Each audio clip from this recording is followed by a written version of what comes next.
Ni hao, konnichiwa. Ako si Pam, factory worker dito sa New Zealand. Kakatapos nga lang ng overtime ko sa morning shift. Yes guys, sa morning shift kami nag-OT ng kasamahan ko. At dahil nga, morning shift lamang ang may overtime ngayon, pinatos na namin. Syempre, mukhang pera tayo, hindi namin uurungan ng overtime. Habang nga nagluto ako ng Bake Mac, nanonood din ako ng Batang Quiapo. Gustahan guys, isang dekada bago ito matapos. Charis! Dahil nga 6 a.m. to 2 p.m. ang rest day OT ko ngayon, maaga ako nakauwi. Kaya naman nanay duty muna tayo for today's video. At syempre, kapag nanay ka na, hindi uso dito ang rest day. Dahil wala naman talagang day off ang pagiging magulang. 24/7 duty yata yarn. At nag-request nga ang mga bagets na magluto daw ako ng Bake Mac. Matagal-tagal na rin since last time na nagluto ako nito. Naalala ko na naman nung bata ako. Hindi ako basta-basta nakakatikim ng mga ganitong klaseng pagkain. Dahil bilang bata, nasalat sa hirap ng buhay, makakatikim ka lang ng ganitong klaseng pagkain kapag may okasyon. It's either may birthday sa pamilya ninyo or birthday ng kapitbahay mo. Ganon. Minsan, kinakailangan pa na magkakasakit ka para lang matikman mo ang masasarap na pagkain. Dahil sa tuwing may sakit ako, Skyplex at Royal ang pinapakain sa akin ng lola ko. At dahil nga wala akong ganang kumain, tatanungin na ako ng lola ko o anong gusto mong pagkain.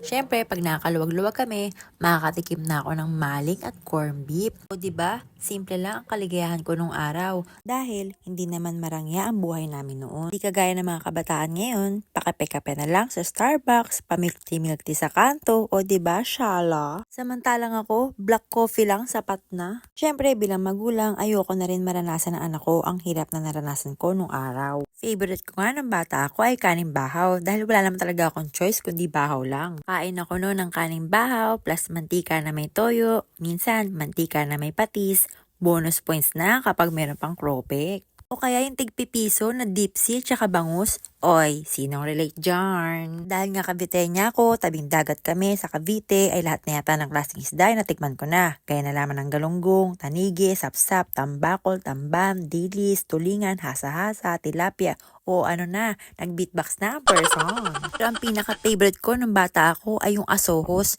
Yung isda na nilalako ng mga batang badyaw na nakalagay sa isang bilao pagkatapos 10 piso lang yung isang plato. Ay, diklap talaga kapag bagong prito yun. Napakasarap ulamin. Pakasimple lang yung buhay nung araw kumpara ngayon. Kung pwede mo nga lang ibalik ang kabataan mo, why not? Tanging poproblemahin mo na lamang ay kung paano ka matutulog sa tanghali, paano mo gagawin ang mga assignments mo, papasok ka lang, may baon ka na. O diba? Napakasimple lang talaga ng buhay. Lahat ay marirealize mo lang talaga kapag tumatanda ka na. Lahat ng sinasabi ng mga magulang mo, mga pangaral nila, ay sadyang magiging alaala na lamang. At ngayon, nananay na ako, totoo pala talagang lahat. Araw-araw kang babangon at makikipaglaban sa totoong hamon ng buhay. God bless everyone! Dad always told me don't you cry when you're down, but Mom, there's a tear every time that I blink. Oh, I'm in pieces, it's tearing me up, but I know a heart that's broke is a heart that's been loved, so I'll sing hallelujah. You were an angel in the shape of my mom.